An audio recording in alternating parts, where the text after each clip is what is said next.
ने chairman PTI की अहलिया बुशरा बीबी के को 9 मई के वाक़यात में दर्ज मुकदमात में शामिल तफ्तीश होने का हुक्म दे दिया, जबकि चेयरमैन पीटीआई की दरखास्त जमानत पर जो फैसला है वो भी महफूज कर लिया था। बुखारी साहब, अब क्या होने जा रहा है इस केस के अंदर? क्या आपको लगता है कि वो शामिल तफ्तीश होंगी? हाँ, वो मेरे ख्याल से हो जाएंगी। हाँ। इसलिए कि अदालत के कहने के बाद फिर वो गई थी आज अटक में मियाँ से मिलने अपने, तो वापसी पर वो फिर इस्लामाबाद आई हैं और उनके साथ उनके वकला थे। अच्छा। मेरा ख्याल है बाय द टाइम हम ये प्रोग्राम करके निकलेंगे तो हमें ये खबर मिल जाएगी कि वो शामिल हो गई हैं।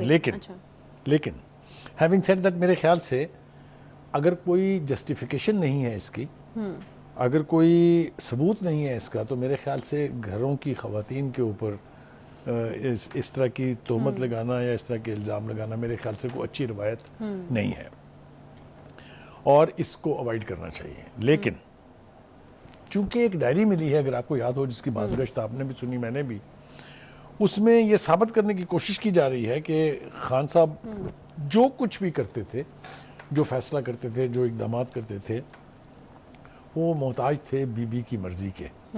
बीबी उनको डिक्टेट करती थी, ये लफ्ज़ इस्तेमाल किए गए हैं।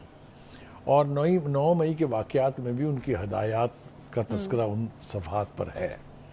इसलिए मेरे ख्याल से और ज़्यादा शिद्दत के साथ इनको तफ्तीश में शामिल होने के लिए कहा जा रहा है। इस तरह की कुछ चीज़ें मिली हैं, उसके अलावा वो एक रूटीन, देखिए कुछ गुमशुदा सफ़ों का जिक्र है ना। अच्छा। ये भी सुना होगा ना। एक तो ये कि उनके दोनों टेलीफोन जो है वो फोरेंसिक के लिए भेज दिए गए हैं। अच्छा। दूसरा ये कि वो जो गुमशुदा सफ़े हैं वो अचानक एक दिन मिल जाएंगे और उनमें से क्या निकलेगा उसके लिए हमें तैयार रहना चाहिए। कुछ ना कुछ उसमें से निकलेगा ज़रूर। हैविंग सेड दैट, मेरे ख्याल से इसको बहुत ज़्यादा ड्रैग करना जो है वो अच्छी बात नहीं है। सही है। लेकिन ये हम एक तरफ तो ये अच्छी रवायत कायम करने का मशवरा दे रहे हैं अपने प्रोग्राम में, और दूसरी तरफ हम देखते हैं कि बदतमीज़ी का एक तूफ़ान है जो ओवरसीज़ पाकिस्तानीज़ की तरफ से मचाया जा रहा है। और पहले आपको याद है रोज़ा रसूल के ऊपर जो कुछ हुआ था, फिर उसकी तो सज़ा लोगों ने भुगती कि उनके पासपोर्ट जब्त हुए, उनको 10 साल 6 साल की सज़ाएँ हुई। फिर उसके बाद मरीम नवाज़ के साथ यही कुछ हुआ था लंदन में, मरीम औरंगज़ेब के साथ। I am sorry, I stand corrected. और उसके बाद फिर अब ये जो वाक़या हुआ है, मैं थोड़ी सी मिसाल देता चलूँ। वो तो बुलिंग के ज़ुमरे में आता है जो वहाँ पे बिल्कुल आप ठीक कह रही हैं। मैं थोड़ा सा याद दहानी कराना चाहता हूँ पीटीआई के इन लीडर्स को भी और उनके सिंपथाइजर्स को भी कि ख्वाजा आसिफ ने सिर्फ शेरी मज़ारी को ट्रैक्टर ट्राली कहा था। अगर आपको याद हो, कितना हुल्ला गुल्ला और कितना तूफान खड़ा हुआ था उसके ऊपर कि जी ये ह्यूमन राइट्स है, ये वेमन राइट्स है, ये वायलेशन है, ये हैरेसमेंट है, ये सब कुछ ये है।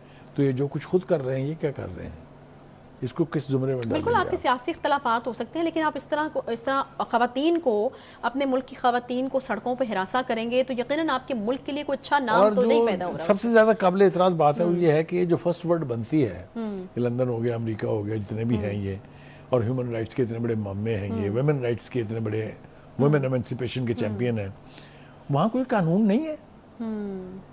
वो उनको दिखाई नहीं देता पुलिस वालों को कि वो एक तरतीब के साथ क्या करते रहे नवाज शरीफ के घर के सामने।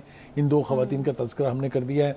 शेर अली ने कहा, एक दफ़ा कॉल किया था वर्कर्स को, मुस्लिम लीग नून के ओवरसीज़ को, और वो गए थे जमाइमा के घर। आपको याद है कितनी चीखें निकली थी?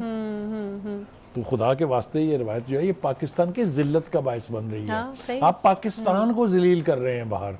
मुझे हैरत है जुल्फी बुखारी के ऊपर कि उन्होंने ये कहा कि जी वो देखें, हम जो है वो बैरून मुल्क बसने वाले हर शख्स को कंट्रोल तो नहीं कर सकते, आपकी कॉल पर आते हैं भाई, आप उनको बुलाते हैं तो वो आते हैं, रोके उनको आप, क्योंकि ख़वातीन ने आपकी भी जाना है बाहर। फिर वो ये जो गंदी रवायत है, जो गलीज हरकत है, कि जब आपकी ख़वातीन के साथ रिपीट की जाएगी, पता आपको लगेगा तब। तो एक तो इसको अवॉइड करना चाहिए। एक ऐसी चीज़ है ना कि ये सिलसिला फिर रुकता कहीं नहीं है। अच्छा बुखारी साहब, पीटीआई छोड़ने का सिलसिला भी हम देख रहे हैं। सिमसाम बुखारी एक बड़े अहम पीटीआई के रहनुमा जो हैं वो छोड़ गए हैं पीटीआई। असल बात जो है वो कहने की वो ये है कि अब पीटीआई में रह क्या गया है। देखिए, एक तकरीबन 60-64% लोग तो चले गए जहांगीर तरीन साहब और अलीम खान साहब की पार्टी में। जो बाकी बचे थे उनमें से मेजॉरिटी चली गई परवेज़ खटक साहब की पार्टी में। और अब ये इक्का दुक्का जो लोग छोड़े जा रहे हैं, कराची से भी 2 लोगों ने, एक खातून ने छोड़ा है, तो बाकी क्या बचेगा के अंदर? ये इसकी मुझे परेशानी तो मैं शायद जस्टिफाई नहीं कर सकता کہنا کیونکہ لوگ مانیں گے نہیں ہے، لیکن مجھے واقعتاً اس بات پہ تشویش ہے کہ کسی پارٹی کا اس طرح سے ختم ہو جانا جو ہے وہ ایک اچھی روایت ہمارے نزدیک نہیں ہے. صحیح ہے. لیکن جو ایک چیز کامن ہے، جتنے بھی چھوڑ کے گئے ہیں پارٹی، جنہوں نے پریس کانفرنسز کی ہیں، جنہوں نے بیانات جاری کیے ہیں، اس میں ایک چیز کامن ہے، کسی نے بھی 9 مئی کے واقعات کو انڈورس نہیں کیا، بلکہ مذمت کی ہے. بلکہ اس کی بھرپور مذمت کی ہے. صحیح. میرے خیال سے پی ٹی آئی کی لیڈرشپ کو چاہیے کہ چاہے وہ شاہ محمود قریشی صاحب ہیں، چاہے وہ پرویز الہی صاحب اگر جیل سے باہر آ جائیں، اللہ کرے وہ آ جائیں، ہم دعاگو ہیں ان کے لیے، تو ان کو چاہیے کہ وہ بیٹھ کے ایک اسٹریٹجی طے کریں کہ یہ جو اس طرح کے واقعات ہو رہے ہیں اس کو رکنا چاہیے. یہ اگر روایت آگے بڑھے گی، اور میرے خیال میں یہ جتنی جلدی ہو جائے گا یہ ڈیمیج جو ہے اس کو کنٹرول کیا جا سکتا ہے. Yes, that's the right thing you have said کہ ڈیمیج کنٹرول کرنا چاہیے. YouTube پر گوگلی نیوز دیکھنے کے لیے youtube.com کی سرچ بار میں googly news T V type کریں. گوگلی نیوز کے پیج پر سرخ رنگ کے سبسکرپشن والے بٹن پر کلک کرنا نہ بھولیے. YouTube پیج پر اپلوڈ ہونے والی ویڈیوز سے باخبر رہنے کے لیے بیل آئیکن پر کلک کیجیے. آپ کو ہر نئی ویڈیو کے بارے میں نوٹیفیکیشن موصول ہو جائے گا.